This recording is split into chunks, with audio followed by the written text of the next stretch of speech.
Seguimos con el análisis, ¿no? De, por supuesto, lo que es el tema de la jornada, la caída de la ley Ómnibus. Y está con nosotros Miguel Ponce, analista, especialista en comercio exterior, para hacer un punteo, ¿no? Miguel, por un lado, ¿cómo está la página política? Y, por supuesto, cómo esto incide en lo económico. ¿Cómo estás?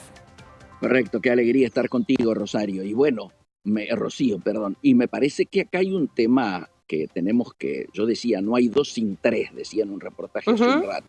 ¿Por qué? Porque es la tercera aparición, yo diría, en el libro Guinness que logra el presidente. La primera, aquella cuando protagonizó posiblemente la luna de miel más corta que se recuerde políticamente en la Argentina. Habitualmente un presidente cuenta con unos 100 días, lo que siempre se hablaba, de tolerancia, expectativa, por tanto por los que lo votaron como por los que no lo votaron. Aquí, antes de una semana, cuando fue a votar a Boca Juniors, ya había tenido el primer repudio y 3 días después, cuando anuncia el DNU famoso, la gente sale a las calles, va al Congreso, etc. O sea, el segundo, cuando va a Davos, donde demuestra rápidamente también que pasa a ser el presidente que más rápidamente arriba a lo que denominamos el nivel de incompetencia, es decir, el principio de Peters, que toda persona asciende dentro de las organizaciones hasta su nivel de incompetencia. Claramente en Davos el presidente demostró su nivel de incompetencia y ahora se produce ayer la tercera. Pasa a ser el presidente argentino al que más rápidamente le rechazan, ¿no es cierto? Y tiene una derrota parlamentaria de la manera y de la envergadura de la que ha ocurrido ayer y que obviamente viviendo el cimbronazo hoy. Este cimbronazo, yo te diría, tiene dos caras.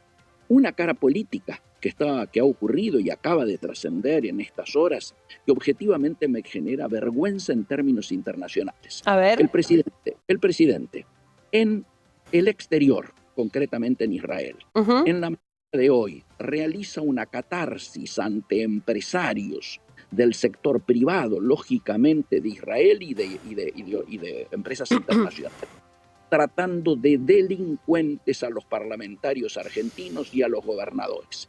Hecho que yo no recuerdo un presidente argentino que yendo en una misión oficial se haya puesto a hablar contra los poderes establecidos del país. ¿Es un tema, Miguel?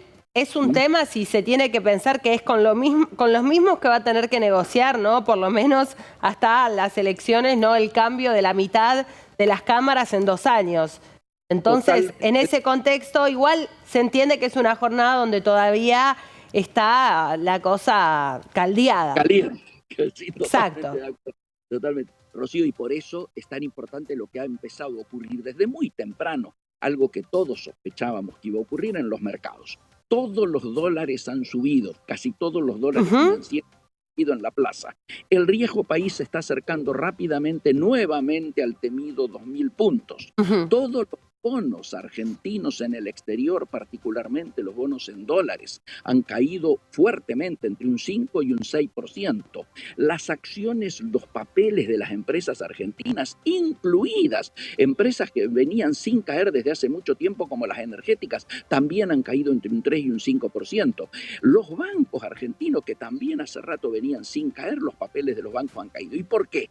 Y bueno, lógicamente porque ha crecido la incertidumbre, ha crecido esto que denominamos más de una vez la coexistencia en la Argentina de 2 divorcios. El primer divorcio entre la agenda de la gente y la agenda de la política. La gente preocupada por los aumentos del día de ayer en los transportes, porque va a los supermercados y o no encuentra los productos o los encuentra a valores totalmente zarpados por parte de los formadores de precio, los grandes formadores de precio, porque claramente van a empezar a llegar ya los nuevos aumentos de las tarifas, porque objetivamente el hombre común hoy está angustiado porque prácticamente la caída y todos los números que aparecen indican que se profundiza un proceso de recesión que venimos charlando con vos, Rocío, cada vez que nos encontramos. Es decir, la recesión que aumenta y por otro lado la inflación alta que se mantiene.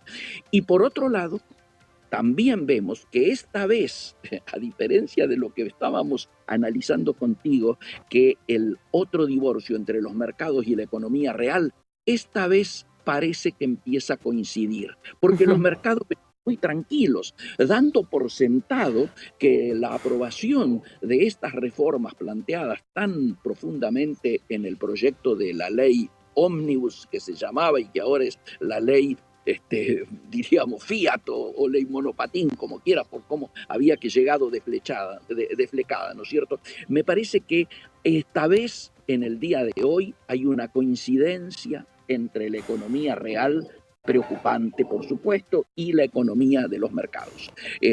Los números que estamos analizando están Sí. indicando esto. Habría que pedir ahora tranquilidad, que los mensajes no sigan siendo lo que estamos Igual, observando. Miguel, Sí. te pregunto, ¿no? Por ejemplo, el dólar, la cotización que yo estoy viendo ahora para el blue en este caso es 1.185.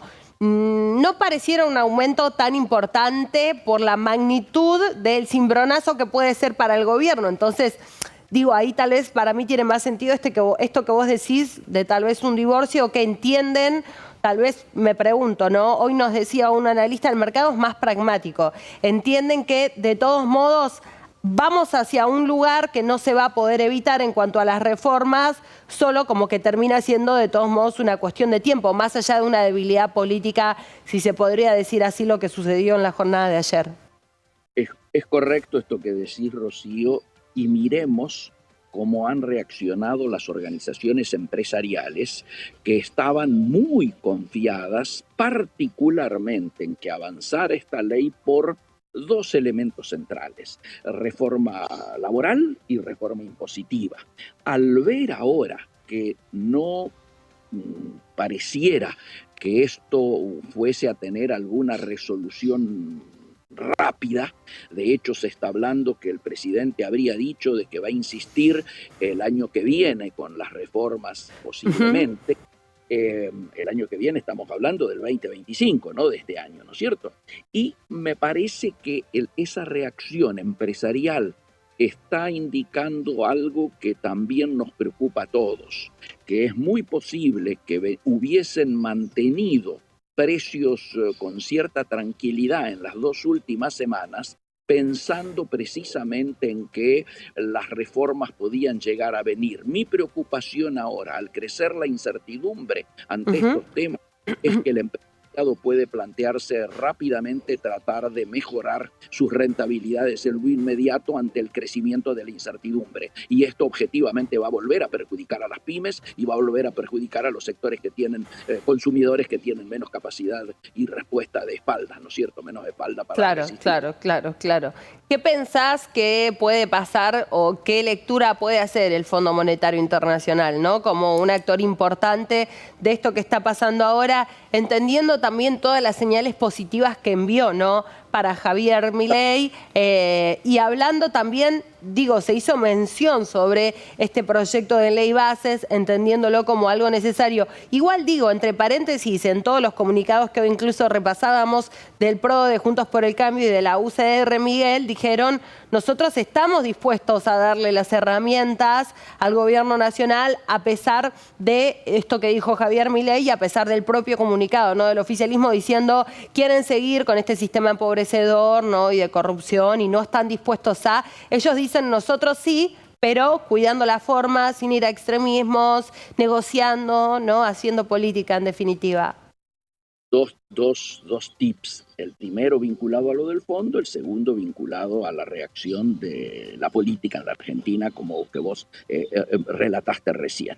El Fondo Monetario obviamente ya había hecho saber su preocupación en la última reunión, donde inclusive se dio el lujo de decir, bueno, si avanzan en la dirección que nos están planteando, no se olviden de los más débiles, no paren los programas de asistencia, ¿no es cierto? No a la intemperie a los sectores más desprotegidos, hecho que no le hicieron caso y por eso estamos viendo las colas en el Ministerio de Acción Social, ¿no es cierto?, donde Petovelo ha dicho que va a atender uno a uno a los que tengan hambre y estamos viendo que esto no solo no está sucediendo, sino todo lo contrario.